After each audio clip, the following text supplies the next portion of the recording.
TV news सबसे तेज। हमारे चैनल को देखने के लिए लाइक करें, शेयर करें और सब्सक्राइब करें और देखिए आज की ताजा तरीन खबर।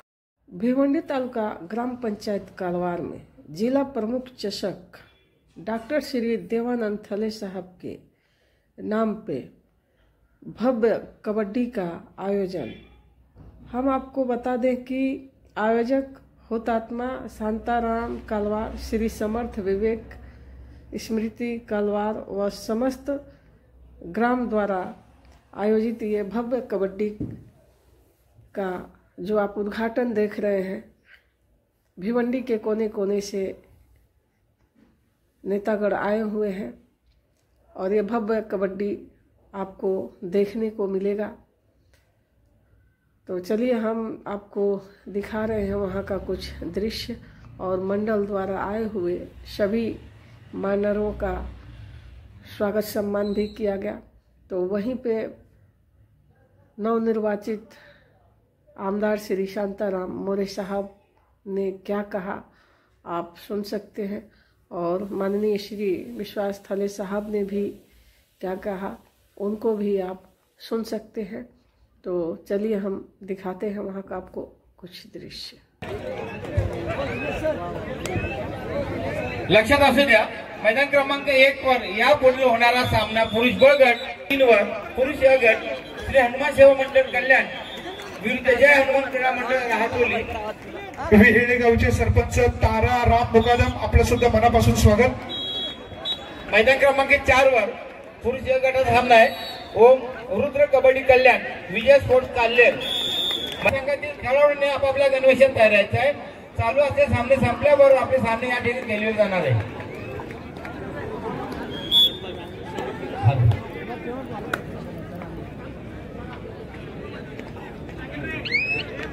ट्रॅक सापडलेले आहे आणि त्या ट्रॅकच्या आतमध्ये सामने सुरू आहेत। खऱ्या अर्थात आयोजन, नियोजन आणि प्रयोजन आपल्याला पाहायला मिळतं।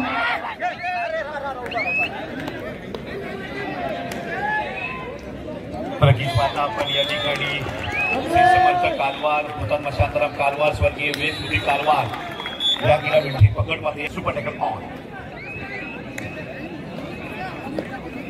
पहिला क्रमांक आपण इकडे जाऊया।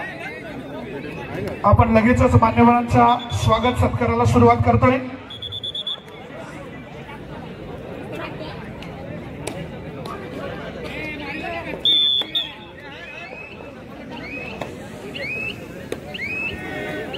वडूनगर भिवंडी या टीम टॅकल पॉइंट तब्बल 9 गुणांच्या आघाडी।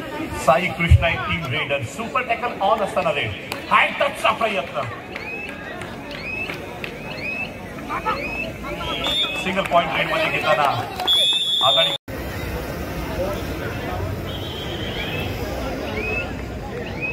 हुतात्मा शांताराम कालवार, स्वर्गीय विवेक स्मृती कालवार क्रीडा मुख्यवाहिनीच्या व्यासपीठावर नक्कीच एक मोठा सत्कार या ठिकाणी तो वन सांभाळण्याचं कार्य हेडके साहेब करतायत।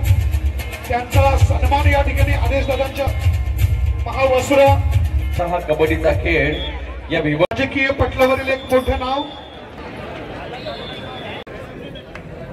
कम नागरिक सन्मान्य माईची माते साहेबांच्या विशेष स्वागत आहे। त्यानंतर गुणाची मात्रे साहेबांसाठी विशेष स्वागत आणि सन्मानित केलं जात आहे। पण पुतळा पाहतोय, मूर्तीकारांना हा पुतळा घडोय स्वागत आणि सन्मान।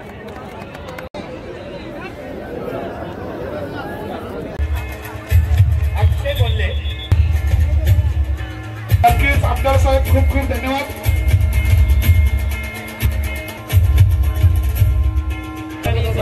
केला जाईल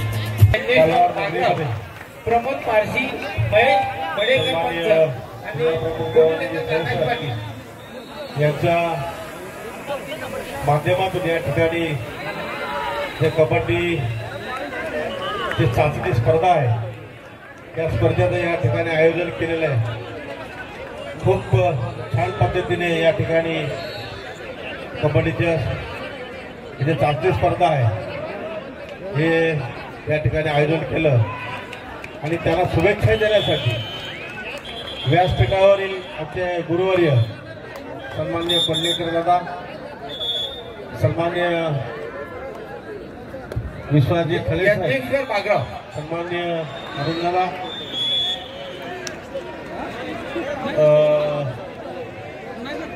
जिल्हा प्रमुख त्यांच्या नावाने ही स्पर्धा आहे. त्या आमचे जिल्हा प्रमुख देवानंदजी खळे साहेब, कैलासजी देवासाहेब, सर्व सन्मान्य व्यासपीठ आणि व्यासपीठावरील सर्व महिला वर्ग, आपल्या लाडक्या बहिणी, त्यांचंही मनापासून या ठिकाणी स्वागत करतो. खूप चांगल्या स्पर्धा या ठिकाणी आदेश म्हात्रे आणि संदेश म्हात्रे यांच्याकडून हा जो सर्व नियोजन आहे हा केलेला आहे. खूप सुंदर या ठिकाणी नियोजन आहे. स्पर्धकांनाही खेळण्यासाठी खूप आनंद या ग्राउंडवर मिळणार आहे आणि पाहणाऱ्यांनाही गॅलरी एवढी सुंदर बनवलेली आहे की बसून जी स्पर्धेची जी मजा असते ती 100% तुम्हाला त्या ठिकाणी मिळणार आहे. या कबड्डी स्पर्धेचं आयोजन करण्या मागचा हेतू आहे की ही जी स्पर्धा, जी चाचणी स्पर्धा आहे, या चाचणी स्पर्धेतून जे कोणी स्पर्धक पुढे येतील त्यांचा जिल्हास्तरीय कबड्डी स्पर्धेमध्ये त्यांचं स्थान मिळेल राज्य पातळीवर. म्हणून या स्पर्धेचं आयोजन या ठिकाणी सन्मान्य जिल्हा प्रमुख देवानंदजी खळे साहेब यांच्या माध्यमातून आदेश आणि संदेश या जोडीने या ठिकाणी खूप चांगलं आयोजन केलेलं आहे. त्याबद्दल मी आदेशचंही मनापासून धन्यवाद आणि या स्पर्धा आमच्या जिल्हा प्रमुखांनी या ठिकाणी आयोजित केल्या त्यांचाही मनापासून आभार की आमच्या या परिसरातील संपूर्ण जे स्पर्धक आहेत त्यांना खेळण्यासाठी खूप चांगलं व्यासपीठ या ठिकाणी आपण उपलब्ध केलं. त्याबद्दल मी आपल्या मनापासून आभार टाकली तर निश्चितपणाने आपल्या या भागाला चांगले दिवस येतील. किंबहुना या भागाने महाराष्ट्राचं नेतृत्व केलेलं आहे, या भागाने देशाचं नेतृत्व करावं अशा प्रकारची समस्या व्यासपीठाची भावना आहे.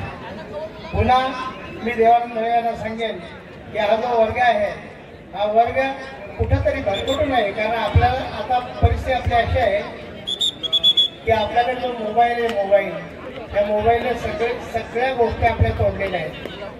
म्हणजे आपला घड्याळ घेणं, एकमेकाला जो काही आपण पत्र पाठवतो, निरोप पाठवतो असं मला वाटते. आणि सामने अत्यंत चांगल्या पद्धतीने चाललेले आहेत.